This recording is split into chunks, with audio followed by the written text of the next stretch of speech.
राधे राधे बच्चों। बोलो श्री कृष्ण भगवान की जय, विष्णु लक्ष्मी की जय, राधा कृष्ण की जय, अपने अपने माता पिता की जय, अपने अपने गुरुदेव महाराज की जय, भागवत पुराण की जय। भागवत पुराण में 10वां अध्याय भागवत कथा के 10 लक्षणों का उल्लेखन श्री सुखदेव जी ने कहा। परीक्षित भागवत पुराण में जिन 10 लक्षणों का उल्लेखन किया गया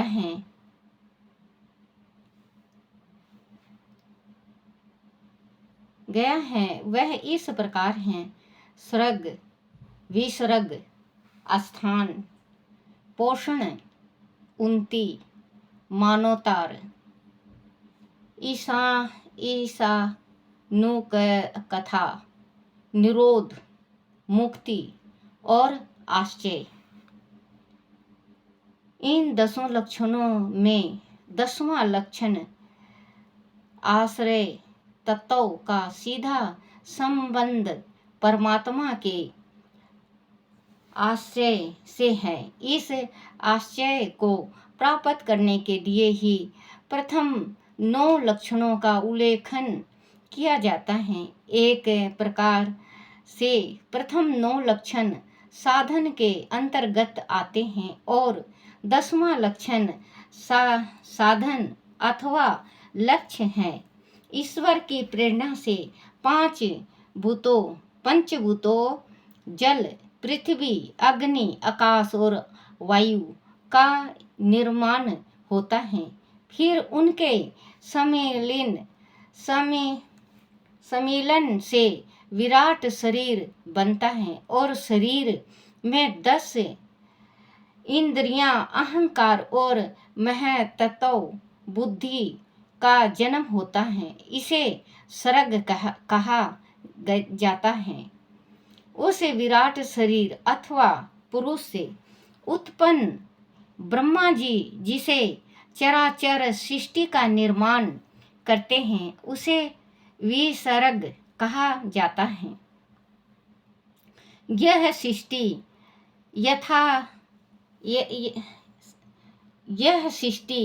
स्थायी नहीं है। यह निरंतर प्रतिपल संहार अथवा प्रलय की ओर अग्रसर होती है। मतलब ये जो सृष्टि है बच्चों, ये एक जगह टिकी हुई नहीं होती। इसको भगवान जब चाहें जब सृष्टि को खत्म कर सकते हैं। अग्रसर होती रहती है। इस सृष्टि का पोषण करके भगवान विष्णु इसे मर्यादित किए रहते हैं। इसी से उन्हें विशेष श्रेष्ठता प्राप्त होती है। उसे सवान का नाम दिया जाता है। श्री विष्णु द्वारा सुरक्षित सृष्टि में भक्तों पर उनकी सदा कृपा बनी रहती है। उसे पोषण कहते हैं। दो मनुओं के मध्य काल को अथवा सृष्टि के प्रारंभ से प्रलय के मध्य काल को मानवतार कहा जाता है। इस काल में जो मानवतार के अधिपति मनु भगवान की जो भक्ति कहते हैं और प्रजा का पालन करते हैं तथा शुद्ध धर्म की स्थापना करते हैं उसे श्री मानवतार कहा जाता है। जीवों की वासनाएं अर्थात इच्छाएं जिन कर्मों के द्वारा उन्हें भव बंधन में डाल देती हैं उसे उन्नति कहा जाता है। भगवान के विदित अवतारों द्वारा की गई लीलाओं की कथाएं इस कथा ईशा कथा कहलाती हैं। भागवत कथा में प्रिय श्री कृष्ण की लीलाओं का वर्णन है। जब भगवान योग निद्रा में शयन करते हैं तब जीव अपनी योग साधनाओं के द्वारा भगवान में लीन हो जाते हैं। इस लीन हो जाने की अवस्था को निरोध कहते हैं। इसमें साधक अपने मन और संपूर्ण इंद्रियों को नियंत्रित करके परमात्मा में लीन हो जाता है। अज्ञान के द्वारा किए जा रहे कर्मों और भोग विलास में लिप्त हो जाने वाले कर्मों का निष्काम भाव से परित्याग करके अपने आत्मा स्वरूप से परमात्मा में शीतल हो जाने को मुक्ति कहा जाता है। हे परीक्षित, इस चराचर जगत की उत्पत्ति जिस तत्व से होती है तथा प्रलय काल में यह जगत जिसमें लय हो जाता है वह परम ब्रह्मा की आश्रय है। शास्त्रों में उसे ही परमात्मा कहा गया है। जो व्यक्ति जीव आत्मा और परमात्मा के भेद को जानता है वह परमात्मा के आश्चर्य तत्व को जान पाता है। सर्वप्रथम विराट पुरुष ने आश्चर्य के लिए जल की उत्पत्ति की। उसका पुरुष रूप नर से उत्पन्न होने के कारण उसे नार कहा गया। नार में वह पुरुष 1000 वर्षों तक रहा, इसी से उसे नारायण कहा गया है। उस नारायण की कृपा से ही द्रव्य जल कर्म काल समय मृत्यु स्वभाव और जीव प्राण की सत्ता प्रकट होती है। उसकी उपेक्षा होने पर किसी का भी अस्तित्व नहीं रहता। श्री नारायण प्रारंभ में अकेले ही थे। जब उन्होंने बहुत होने की इच्छा की तब उन्होंने अपनी माया से समस्त ब्रह्मंडल के बीज रूप वीर्य शक्ति को 3 भागों में विभक्त कर दिए। आदि देविक, आदि भौतिक और अधर्मिक। इन तीनों शक्तियों से ही जीव शरीर इंद्रियां मन और चराचर प्रकृति का जन्म होता है। उन्हीं तत्वों में जीव अथवा प्राण भगवान का सूक्ष्म रूप है जो आत्मा के रूप में शरीर में रहता है और शरीर तथा समस्त भौतिक पदार्थ परमात्मा के स्थूल रूप हैं। यह दोनों ही भगवान की माया अर्थात शक्ति के द्वारा रचे गए हैं। भगवान स्वयं निष्क्रिय है किंतु अपनी शक्ति से वह विधित रूप धारण करते हैं। भगवान का निष्क्रिय रूप सूक्ष्म है, निर्विकार अथवा निराकार है, जबकि उसका सक्रिय शक्ति रूप संसार का है, स्थूल है।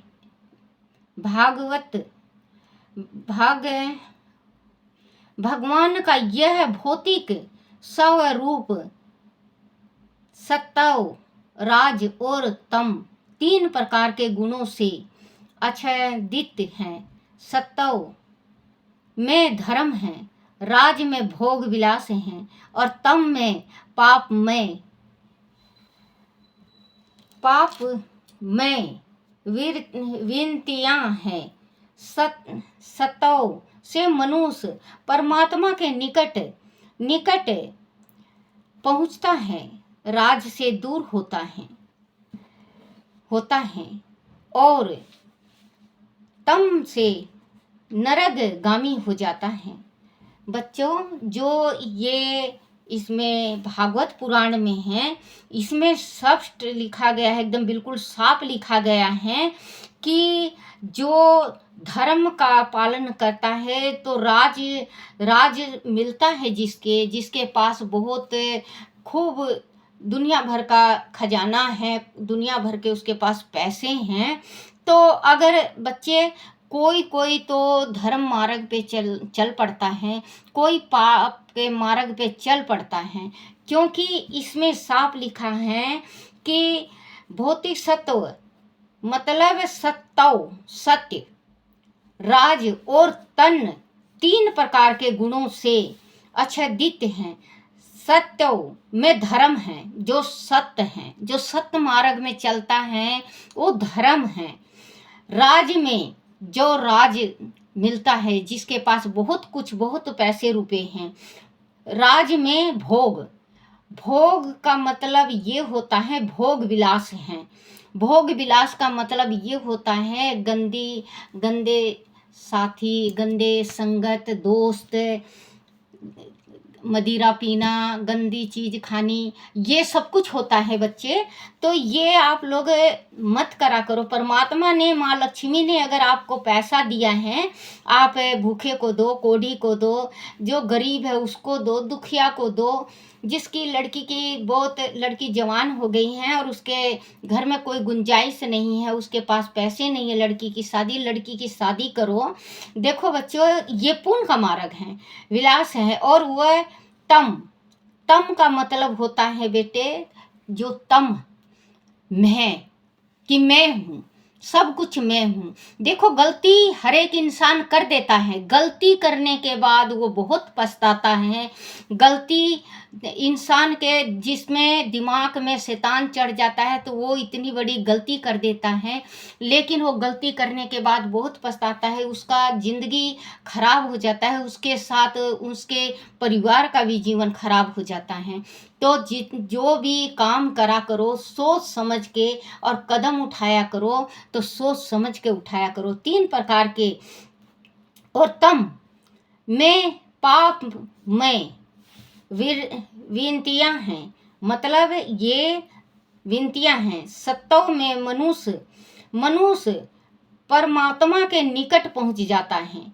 जो सत्य राह चल रहा है, जो भक्ति कर रहा है, जो दान दे रहा है, वो भगवान के निकट चला जाता है और परमात्मा के निकट पहुंच जाता है। राज से दूर होता है, जिसके जो राज, जो अभी मैं बताई आपको कि जो पाप की राह कभी नहीं चलना चाहिए बच्चों। राज से दूर होता है। और तम से मतलब मैं, कि मेरा है सब कुछ। उसके किसी को समझता ही नहीं है कि वो क्या बोल रहा है, क्या नहीं बोल रहा है, वो सब कुछ है। वो सोचता है कि मैं पैसे से सब कुछ खरीद लूँगा। बच्चों, सब कुछ खरीद लोगे आप, जीवन नहीं खरीद सकते। आप संसार की सब खुशियाँ खरीद लोगे, लेकिन जो तन की खुशियाँ हैं वो सिर्फ भगवान दे सकता है, दूसरा इंसानी कोई भी नहीं दे सकता। तम से नरकगामी होता है।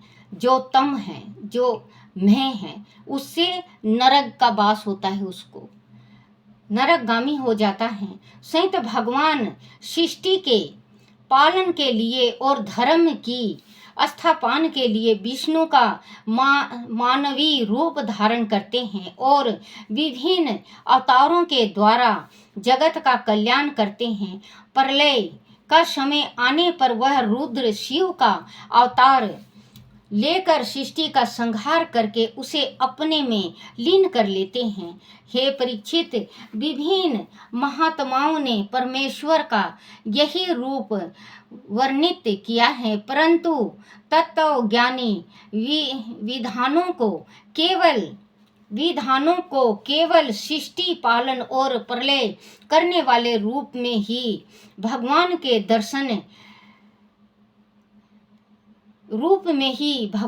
दर्शन नहीं करने चाहिए। बच्चों, जैसे कि हम ये कहते हैं ना कि भगवान जैसे कि ब्रह्मा है, जन्म देता है, हम तो मूर्ख अज्ञानी है ना, तो हम यही सोचते हैं ब्रह्मा जीवन देता है, विष्णु पालता है और शंकर भगवान अंतकारी है। जिस टाइम प्राण छूटता है उस टाइम शंकर भगवान ले गए हैं प्राण। तो बच्चों, इससे भी बड़ा एक भगवान और हैं जो भगवान को भी नहीं पता है कि वो कौन भगवान है। केवल सृष्टि पालन और प्रलय करने वाले रूप में ही तत्वज्ञानी साधकों को केवल सृष्टि भगवान के दर्शन नहीं करने चाहिए। भाव यही है कि मात्र ब्रह्मा विष्णु और महेश शिव ही भगवान नहीं हैं, भगवान उनसे भी परे हैं। वह अजन्म और नित्य हैं। उनका अंश आत्मा के रूप में प्रत्येक जीव में विद्यमान है। इस आत्मा के हर एक इंसान के दिल में परमात्मा का रूप हृदय में बसा हुआ है। वो अपन बोलते नहीं है बेटा, परमात्मा आत्मा सो परमात्मा। तो हर एक इंसान के, भूखिया के भी, दुखिया के भी, गरीब के भी, बीमार के भी, रोगी के भी, बांझ के भी, जिसके बिल्कुल ही कोढ़ी के भी, कुष्ठी के भी, हर एक के दिल में परमात्मा बसे हुए हैं। उनका अंश परमात्मा के रूप में प्रत्येक जीव में विद्यमान है। इस आत्मा के साक्षात्कार द्वारा परमात्मा तक पहुंचा जा सकता है। क्योंकि हम अगर पूजा पाठ करते हैं बच्चों, तो हमें तुरंत ही थोड़ी ना भगवान मिल जाएंगे, या हम सोचते हैं कि हमें भगवान मिल जाए या वो करें। बहुत तप और बहुत कठिन से परमात्मा का दर्शन होता है बच्चों। वो भी लाखों करोड़ों में एक ऐसा नसीब वाला होता है जो ईश्वर का दर्शन कर पाता है। लेकिन ये तो हम कर सकते हैं ना बच्चों, भगवान स्वयं नहीं आता तो हम आंख बंद करके अपने हृदय को तो टटोल सकते हैं ना कि परमात्मा कहाँ है। ये जरूर हम कर सकते हैं, क्योंकि हम आत्मा के अंदर अपने आत्मा से प्रसन्न कर सकते हैं, अपने आत्मा को टटोल सकते हैं कि परमात्मा कहाँ है। परमात्मा चलो साक्षात नहीं तो आत्मा के अंदर तो दिखेंगे। प्रत्येक जीव पहुंच जा सकता है। वह आत्मा को जानने के लिए विनतियों का निरोध परम आवश्यक है।